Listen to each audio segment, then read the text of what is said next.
محبوب ترین کتابم کمدی الهی.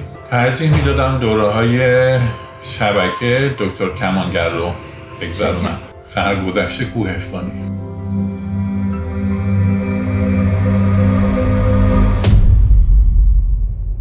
آقای کوهستانی خیلی ممنونم که وقتتون رو در اختیار ما قرار دادید توی این روزهای خیلی شلوغ. در خدمتتون. شلوغه نه؟ بله خیلی قطعا. خب صبحتون رو میتونم بپرسم کلاً چجوری شروع میکنید؟ معمولا اولین کاری که میکنم خب پا میشم نمازمو میکنم اول صبح. بعد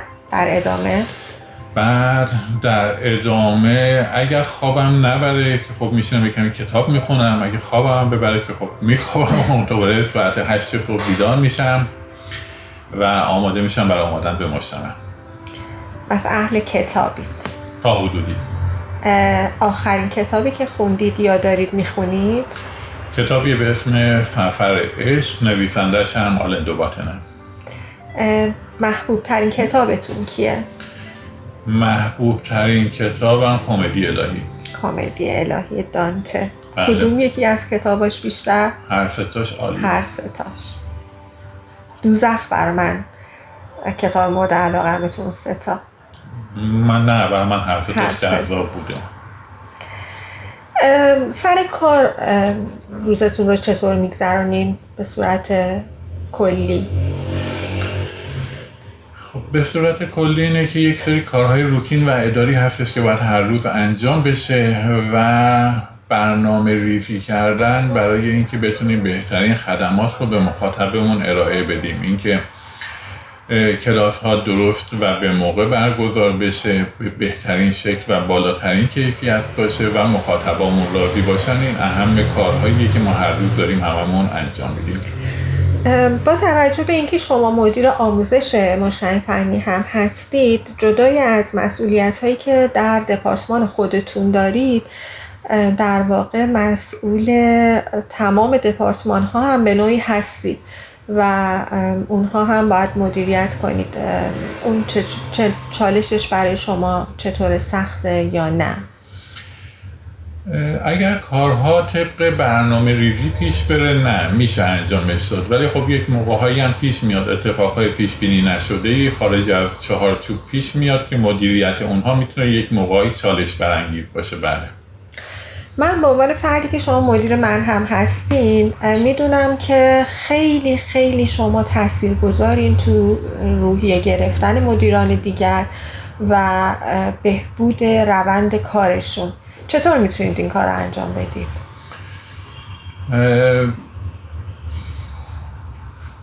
باید آدم به یک سری چیزها باور داشته باشه که بخواد میتونه به اون چیزی که میخواد میرسه و همینو هم میتونه به همکاراش تسلی بده. قطعاً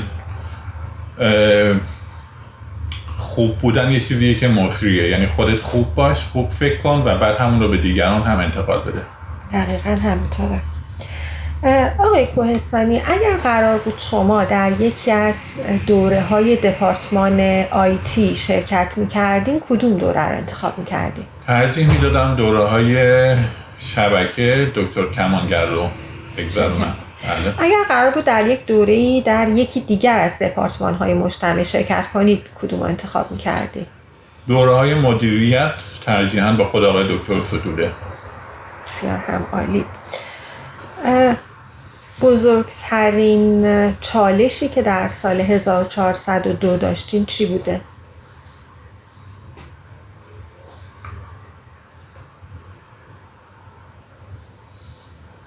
چالش بزرگ نبوده، همش معمولی بوده و خدا رو شکر هم حل میشه. آخرین باری که از ته دل خندیدید کی بوده؟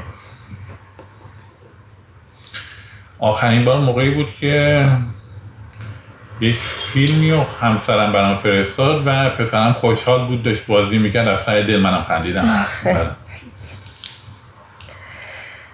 وقتی که کودک بودید دوست داشتید چه کاره بشید؟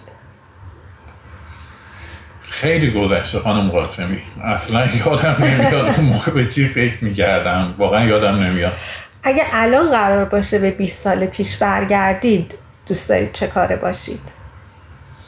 از شغلی که الان دارم خیلی راضیم، یعنی احساس میکنم به واسطه اون خدماتی که من ارائه میکنم یک آدم مفیدی تو جامعه هستم، بنابراین شغلم رو دوست دارم و ترجیح میدادم دوباره همین شغل رو داشته باشم. خیلی احساس خوبیه. بله دقیقا. رضایت از شغلی که ما داریم.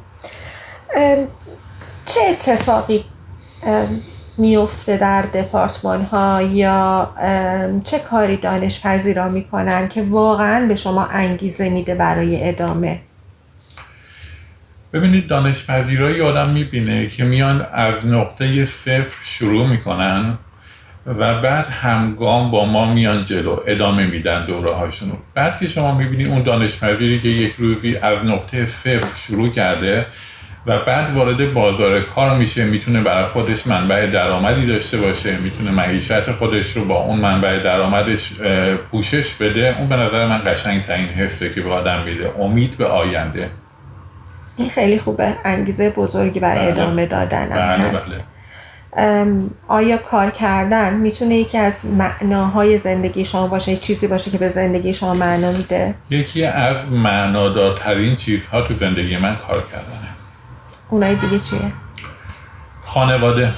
قطعا خانواده اولین اولویت منه و بعد در مرحله دومش در واقع میشه گفت کار کردن، خوب کار کردن. با پسرتون کارتون تماشا میکنید؟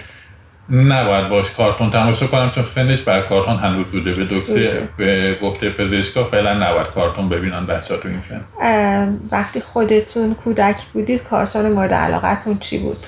فنباد و علایالدین.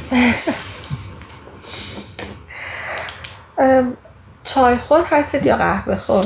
بیشتر چای. آقای کوهستانی، اگر قرار باشه از زندگی شما یک فیلم بسازن، اسمش رو چی انتخاب میکنید؟ سرگذشت کوهستانی. اسم قشنگی. و فکر میکنید کی باید نقش شما رو بازی کنه؟ چیزا پیچیده نیست، هر کسی میتونه بازی کنه، نیاز به هنرپیشه خیلی خاصی نداره. شما چه حسی دارید؟ چه کسی میتونه نقش مهدی کوهستانی رو بهتر بازی کنه؟ حالا چه از لحاظ ظاهری چه از لحاظ در واقع استعداد هنری. مهران مدیری. فیلم مورد علاقتون چیه؟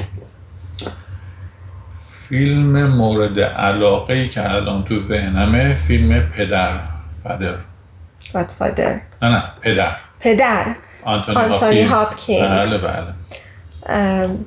فکر کردم میگین رستگاری در شاوشنگ. اونم هست، ولی پدر به واسطه حالا مفاهیمی که داره و بازی فوق‌العاده‌ای که آنتونی هاپکینز توش داره به نظر من خیلی جالب تر بود. واقعا همینطوره. بس حسابی اهل سینما هم هستین آقای کوهستانی؟ تا حدودی وقت بشه. بله.